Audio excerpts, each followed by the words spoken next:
Les amis, les réseaux sociaux vont rendre certains de nos frères dingues. Les réseaux sociaux vont rendre certains de nos frères zinzin. Oui. C'est-à-dire, ils sont prêts à tout et à tous les prix pour gagner de l'argent sur les réseaux sociaux. Les amis, on va parler aujourd'hui du cas de Observateur. Vous savez tout ce qui s'est passé, ce qu'il a dit, les propos qu'il a tenus sur la personne de Didi B et son épouse. Observateur, on ne fait pas ça. On ne fait pas ça. On ne fait pas ça. Mais qu'est-ce qui n'a pas marché? Toi, tu as... Et c'est ça qui me pose toujours problème. Je me pose, c'est-à-dire, tu as déjà le nom. Tu gagnes déjà. Tu as même construit des maisons en Côte d'Ivoire avec l'argent des réseaux sociaux. Qu'est-ce que tu veux encore de plus? Et quand on t'attaque, quand le gars qui va te porter plainte, tu viens dire que tu veux voir tes enfants grandir. Qui va nourrir tes enfants si on t'amène en prison? Arrêtez parfois la maman que Marcos vous a pris là. Ça ne doit pas passer, ça ne doit pas passer chez tout le monde. Soyez parfois responsable de vos erreurs, de vos bêtises que vous commettez. Soyez parfois, assumez parfois. Laissez vos pauvres, les innocents, loin derrière. Oui, parce que vous avez l'habitude à chaque fois que vous commettez, vous détruisez le couple des gens, la vie des gens, vous venez appeler le nom de vos enfants sur les réseaux sociaux. Arrêtez ça. Arrêtez ça. Observateur, je vais te rappeler l'un de tes propos que tu avais parlé, que tu avais tenu.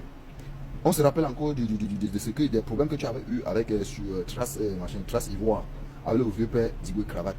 Tu avais tenu certains propos. On ne sait pas si tu avais, bien avant, si tu avais des problèmes avec le grand frère d'Igwe Cravate, mais tu as tenu des propos que moi j'ai compris.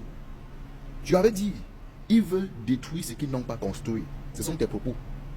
Ce sont tes propos. C'est là qu'on peut vérifier. C'est-à-dire, tu avais dit que le vieux père d'Igwe Cravate et sa team voulaient être détruits. C'est-à-dire, ils veulent détruire ce qu'ils n'ont pas construit. Mais ce que tu fais là, c'est quoi? Ça, c'est la destruction pure. Promasse. Tu es en train de détruire comme ça Didi B. Si on parle du rap africain maintenant, du rap Afrique francophone maintenant, du rap ivoirien, mais Didi B c'est le numéro 1, c'est lui qui est en train de lever le drapeau de la Côte d'Ivoire. Si on veut parler du rap ivoire, c'est Didi B le numéro 1 pour le moment. Quelqu'un viendra, une autre personne viendra, mais pour le moment c'est Didi B. Quelqu'un qui est en train d'hisser le drapeau de la Côte d'Ivoire plus haut, mais tu viens lui salir. Non, on ne fait pas ça. On ne fait pas ça. Et comme j'ai dit, ce qui me chauffe le cœur, c'est que quand vous commettez vos niaiseries, là, vous venez encore sur les réseaux sociaux, vous mettez vos enfants devant. Non. Assumez parfois vos actes. Ayez parfois les couilles quand vous faites vos vidéos. C'est ça qui est question. Quand tu attaques, tu dis que tu fais comme ça pour vivre, tu fais comme ça pour gagner de l'argent. Donc, tu pourris la vie des gens parce que tu veux te faire de l'argent. Non, on ne fait pas ça. On ne fait pas ça. Même si, mais il n'est pas obligé. Oui, là, nous, en tant que Bantou, c'est que quand, au premier plan, quand on se marie, c'est pour des enfants. Mais aujourd'hui, ce n'est pas. Chacun a sa vision de faire. Tu ne sais pas pourquoi il a épousé cette femme. Peut-être qu'il a épousé cette femme parce que oui, cette femme l'a porté un plus dans sa carrière musicale. On ne sait pas. Peut-être qu'il a épousé la femme, tu ne sais pas. Tu ne peux pas, toi, ni moi, ni qui que ce soit, peut connaître l'originalité de leur rencontre, de leur fiançailles, de leur mariage. Personne ne peut connaître ni appeler les dieux. Et les dieux se sentent à l'aise, mon frère. Ne détruis pas ce que tu n'as pas construit, mon frère. Ne détruis pas ce que tu n'as pas construit. D'ailleurs, tu as vu la réaction sur les réseaux sociaux. Et je vois certaines personnes venir te soutenir. On ne fait pas ça. On ne fait pas ça.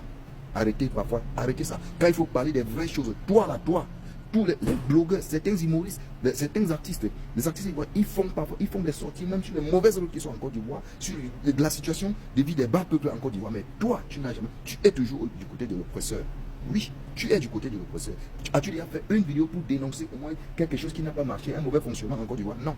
Mais c'est que tu sais faire. Comme tu l'as si bien dit, c'est devenu chercher à détruire Didi B. C'est que tu n'as pas construit. Mes chers frères africains, c'était mon point de vue parce que c'est l'une des causes que je me bats pour ça. C'est l'une des causes que moi je dénonce et il faudrait que ça s'arrête. Parler des choses vraies, parler des choses utiles, parler des choses qui peuvent aider. Laissez d'entrer dans la vie privée des gens. Laissez de fouiller dans la vie des gens parce que vous-même, vos placards sont hyper sales. Toi, observateur, même ton placard est sale. Si on fouille là, on va voir que qu'il y a des chansons dans ton placard, qu'il y a des moisissures dans ton placard. Les amis, c'était tout pour cette vidéo. Dites-moi ce que vous pensez en commentaire. Et on se prend très certainement à la prochaine. Merci. C'est l'Afrique qui